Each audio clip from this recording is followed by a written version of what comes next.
بسم الله الرحمن الرحيم الحمد لله وصلى الله وسلم وبارك على عبده ورسوله نبينا محمد وعلى آله وصحبه أجمعين. Assalamu alaikum wa rahmatullahi wa barakatuh, and welcome to Lessons in Fiqh. We're studying the chapter that deals with adhan. And adhan, as we have said, is the notification, is the call for prayer, so that people, once they hear it, they know it is time to pray. And the hadith we have in today's program begins with hadith 146.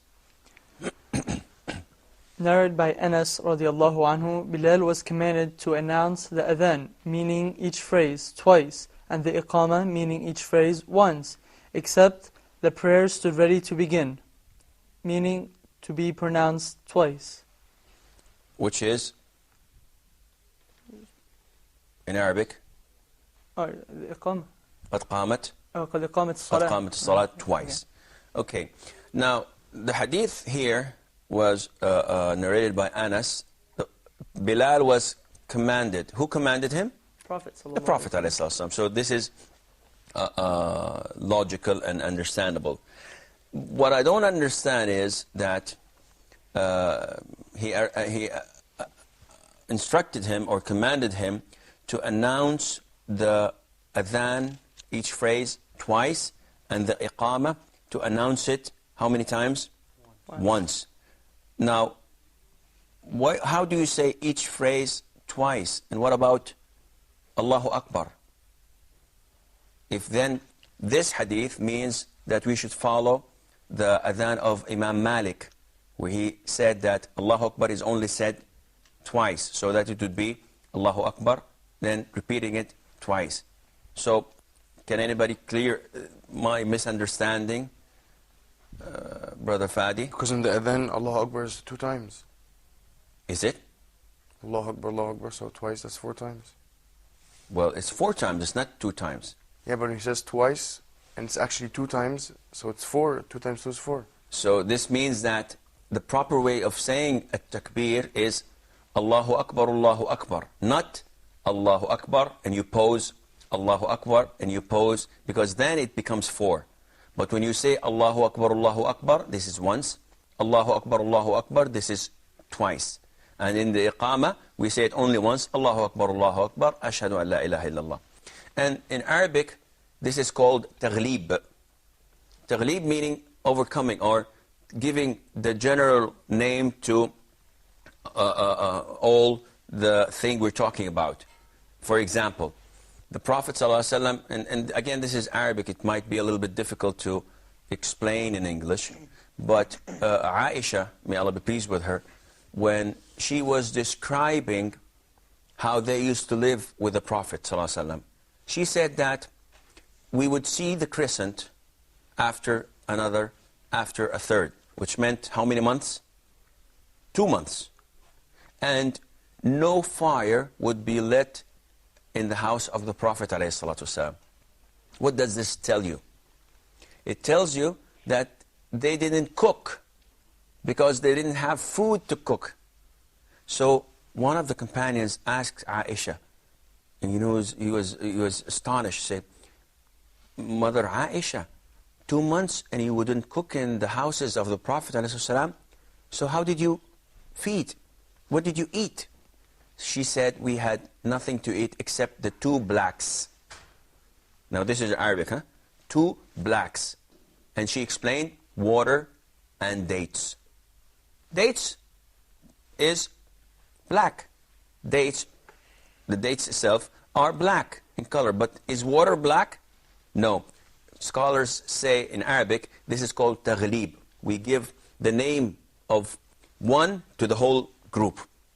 It's like in Sirah, when they say that the two Umar came and the two Umar left. جاء العمران وذهب العمران. What is the meaning of that, Mustafa? عمر بن الخطاب. Okay. وعمرو بن جهل. No? عمرو.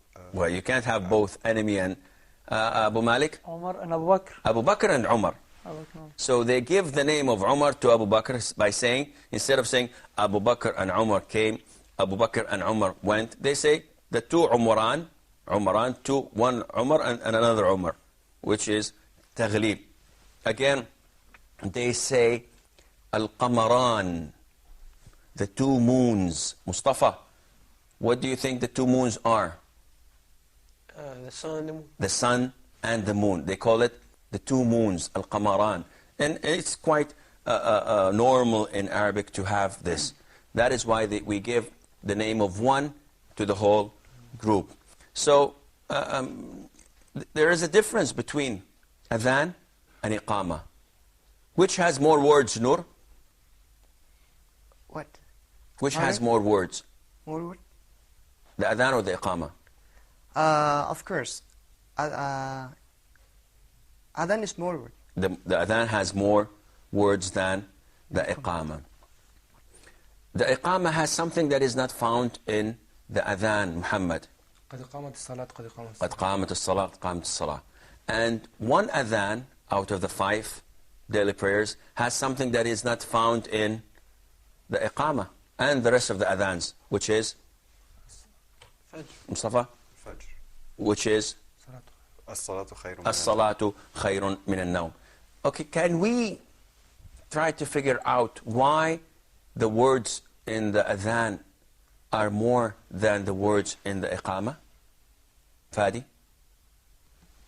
I think because the first adhan is for the call of prayer for the people to assemble and gather at the mosque, but the second one has to be shorter and faster for them just to stand up and start praying. Because they are already Gathered there. present and gathered in the mosque. So the first one is to notify those who are far away.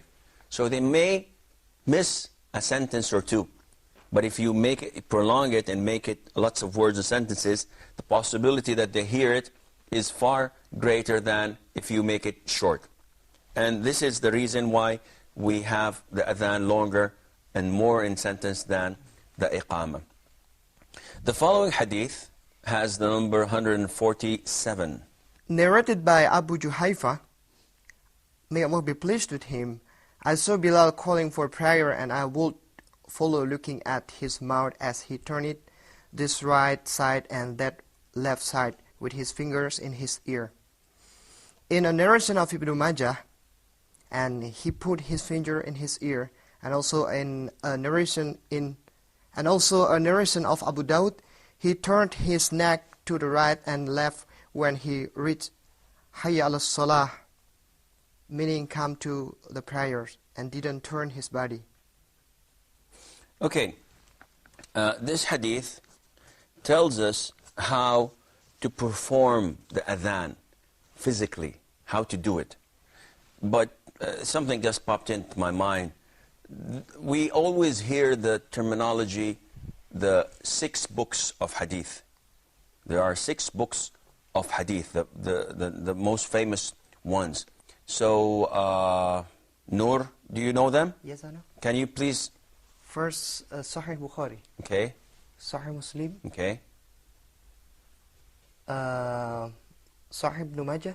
Well, it's not Sahih. No, sorry. It's called Sunan Ibn Majah, and then Sunan Ibn Majah and Sunan Ibn Dawud. Abu Abu Dawud. Dawud. Okay, And 2 more, Fadi. An-Nasa'i and At-Tirmidhi. And Sunan al-Nasa'i and Sunan al-Tirmidhi. And these are the 6 books, the most famous 6 books of hadith. Some make the mistake of saying they are the as-sihah as-sitta. They regard it as sahih, the 6 books, but there are not. Only 2 are Sahih, which are the Bukhari and Muslim, and then you have in the authentication of them as follows: Nisa'i, then Abu Dawood, then Tirmidhi, then finally Ibn Majah, which contains a lot of weak hadiths and also a lot of correct and authentic hadiths. Abu Juhayfa is describing to us how Bilal, may Allah be pleased with him, used to call for the prayer. And he says that he used to follow his mouth going right and left. Now, the sunnah is that you put your fingers in your ears. And why is that, do you think, Mustafa? Because at the time they didn't have microphones, so they wanted to say it in a loud voice as much as they can. So what does your fingers in your ears do to you, Abu Malik? Physically, I heard doctors say that if you block the ears, then the strength of the mouth, the voice coming out of the mouth will be stronger. Okay. And this sounds, you have to ask a doctor to confirm this. It sounds logical, because if you have problems with your nose, if you have a cold or so, your ears get blocked, and you thought you have a sore throat and so on. So they are all connected to each other. So apparently once you block your ear passage, then the air goes through one passage, which is your throat, and the more you don't hear yourself, the louder you can get. Now, saying that this is the sunnah, we mean that this was done at the time of the Prophet ﷺ. Not that the Prophet ordered it, but being done at the Prophet time ﷺ, and he did not say anything towards it, this means that he agrees to it, so it's a sunnah.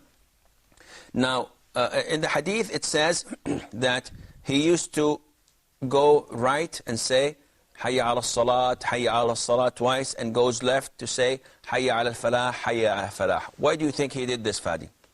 To send the call of prayer to the largest amount of people possible. So if he does it this way, that means that the people on the right, the far right, the angle itself would be limited. But if you turn right and left, then the angle, the circle would be much bigger and wider. Now, the question that comes here, do you think that we should do this nowadays? Mustafa says yes. Fadi says? No, I don't think we should do it as it's permissible, so it's a good thing to follow the sunnah, but the purpose of it is already fulfilled by the loudspeakers. So, yes or no? Mandatory, no, but permissible, or it's better to do so.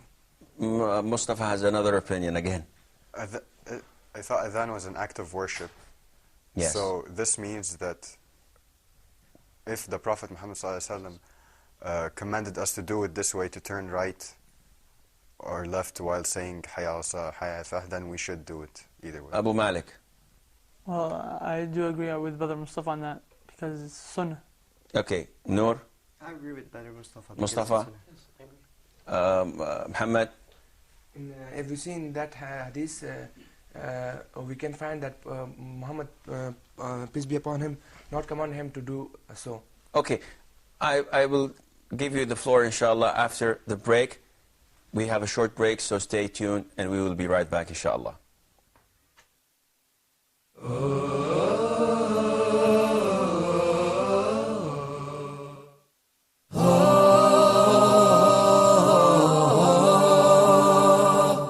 Reviewing the second rule of al-mim as-sakinah, that is the letter mim. So if the first mim is non-vowel or sakina, followed by a voweled mim, so I will merge the first in the letter and I will pronounce them as one. وَآمَنَهُمْ مِنْ. And we spoke abundantly on the virtues of seeking refuge with Allah from the outcast Satan, especially for the first reciter. He's got to recite it out loud. وَالسَّمَاءِ ذَاتِ الْبُرُوجِ. أعوذ بالله من الشيطان الرجيم. بسم الله الرحمن الرحيم فإذا جاءت الصاخة. وإذا النفوس زوجت. Make sure it's Dhamma. وإذا النفوس. Thank you for joining us.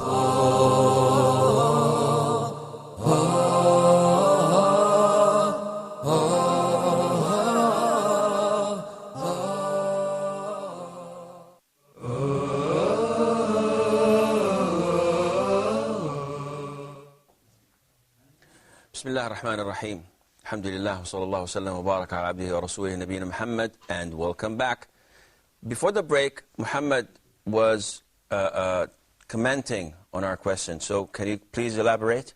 Yes, I told that in hadith of Abu Juhayfa, as we see, he reported us that I saw Bilal looking left and right. Mm-hmm.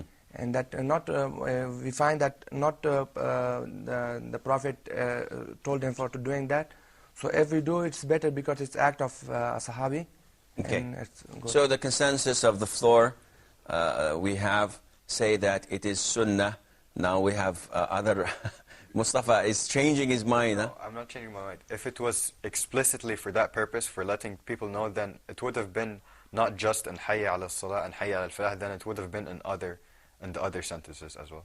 Okay, this could also count, but I beg to differ. Simply because if you call for the adhan and you have the mic here and you say Hayya ala Salah, Hayya ala Salah, people will not hear you. Now this was possible when you got on top of the mosque and you called the people without any microphones. The angle or the circle would increase because you're doing it this way, you're doing it this way, and you're doing it this way. If you are inside the mosque and you have one mic in front of you, if you turn your face from it, this means that the whole circle outside the mosque will not listen and will not hear it. So you have to look into the form of worship itself to realize, first, was it instructed by the Prophet ﷺ or not? Secondly, does it have a meaning that is comprehensible, and to look whether I should continue or not? Meaning, and if you remember in ghusl, we said that the Prophet ﷺ started by washing his hands, washing his private parts, and hitting the ground with his hands. And why did he do this? Because he wanted to remove the filth that may have stuck into his hands. Now, do we have to do this? We said, no, we can wash our hands with soap. That would suffice. The same thing comes here with the adhan. You have a comment? Abu Malik has a comment. Let's start with you. I was going to say that you could just like hold the mic and like move to Yeah, you can do this, but it's not, if you do this, as Muhammad points out, if you do this, then you have a problem with putting your fingers in your ears. And then, well, what should I do? It becomes, well, you could put a wireless, you know, like the singers do with the mic, and then depends on your costume, and you're in the wrong place at the wrong time. This is adhan. Abu Malik. Well, my question is similar to Brother Mustafa. I want to ask, what if the mic can pick up? What if it's, a strong mic, from... Then it's okay if you do it, and it's okay if you don't. But if you ensure that the sound is as strong as it is, then go ahead with it. But then we have the dilemma of putting your fingers... I can still put it in if the mic is on the spot. Yeah, but remember that you have a mic. It's not the sound that you want it to be as strong as possible. You want it to be as nice as possible also. So imagine if you put your fingers in your ears and you have a mic that is strong with big loud speakers, and you start to shout your way out for the adhan, a lot of people will be disturbed with it. And this is not Islam. We don't want to disturb people.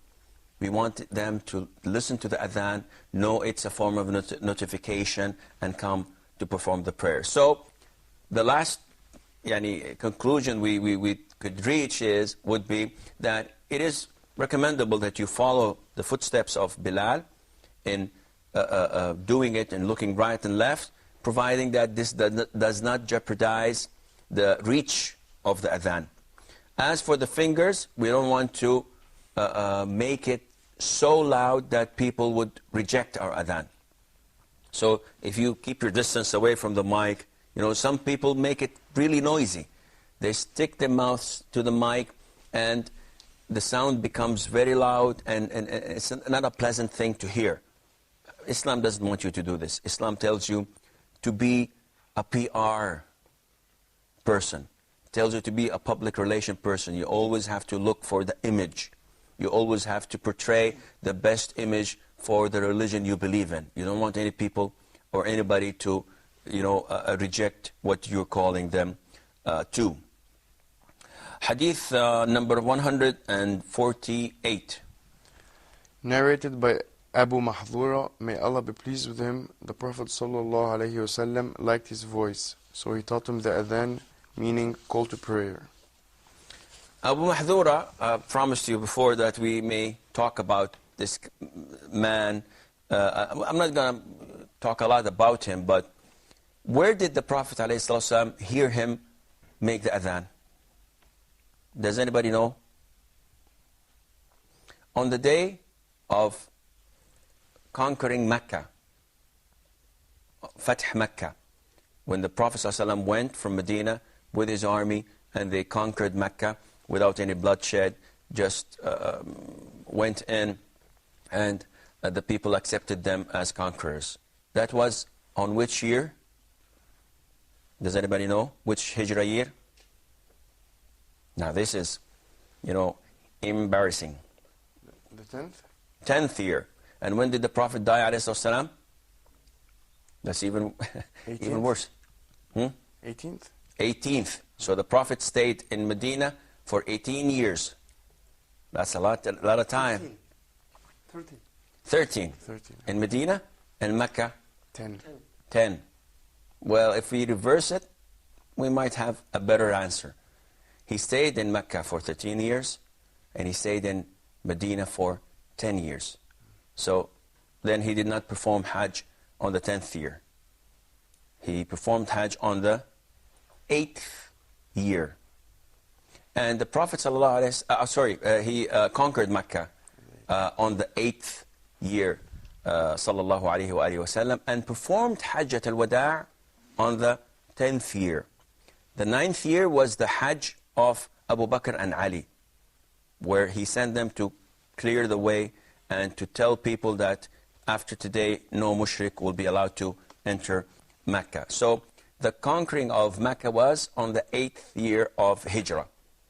When the prophets went there, alayhi salam, Bilal called the prayer from the masjid, the holy mosque.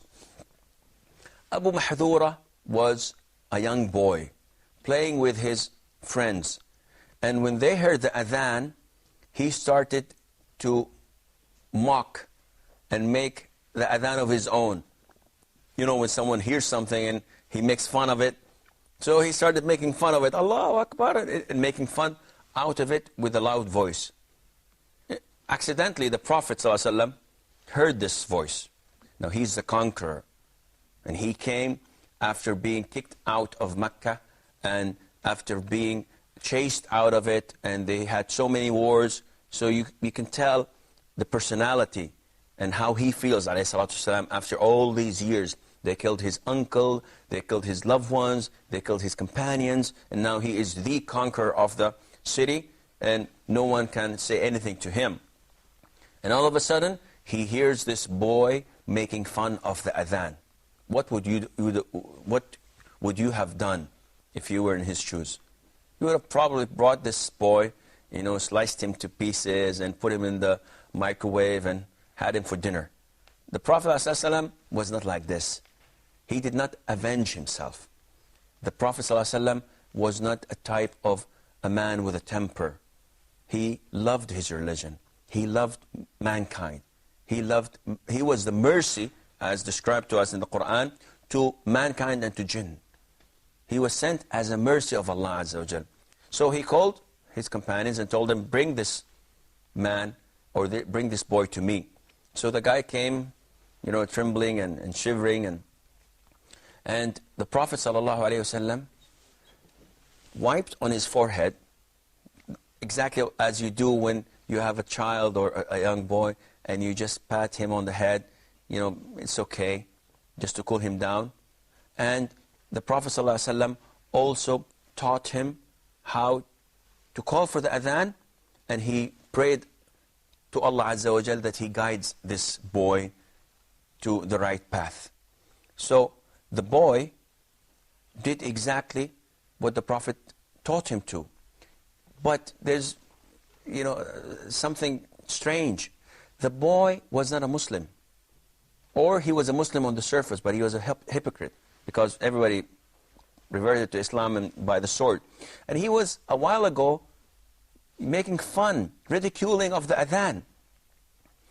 He said to us, after the Prophet ﷺ wiped my forehead and prayed to Allah that He may guide me, subhanallah, Allah took all the hatred in my heart and it was thrown away. And it was filled with the love of the Prophet ﷺ. And Abu Mahdura became one of those mu'adhineen of the Prophet ﷺ. And by the way, his forehead that the Prophet ﷺ wiped over, he never cut it short. He never cut it short. And whenever people tell him, it's getting long, why not cut it short? He said, I would never ever cut short something that the Prophet ﷺ touched. Because this is a blessing of the Prophet ﷺ.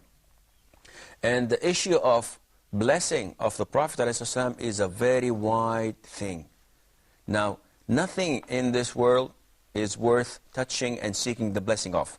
People go to graves and start rubbing the graves or wiping on the graves, seeking blessing.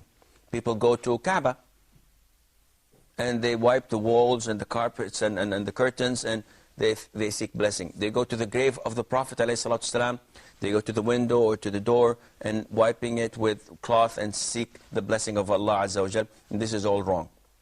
You may not seek the blessings of Allah Azza wa Jal except from the things that we were told to seek blessings in, such as the Prophet himself. So if the Prophet were to be alive among us, yes, it's a blessing to hold his hand. It's a blessing to take his clothing or to take his sweat or whatever and use it as a form of blessing from Allah Azza wa Jal, because he is a blessing. Nowadays, we have nothing to go for except few things that are mentioned in the Sunnah. Fadi, we have 30 seconds to go. Yeah, like his sword and his pieces of his hair, and you have to prove that these are his swords and pieces, the remainings of his hair or of his cloth. And you cannot do this. Now you go to Istanbul, you go to Jalalabad, you go to here and there. Everybody says, listen, this is some of the hair of the Prophet ﷺ. This is some of his perfume. This is some of his clothing. This is his sword. This is his knife. This is his turban. And none of them have the authentic that this belongs to the Prophet ﷺ. And accordingly, we cannot argue and we cannot say it is or it isn't. So we cannot seek the blessing of Allah from it. I'm afraid that this is all the time we have for today's program. So until we meet next time, fi amanillah. Wassalamu alaikum wa rahmatullahi wa barakatuh.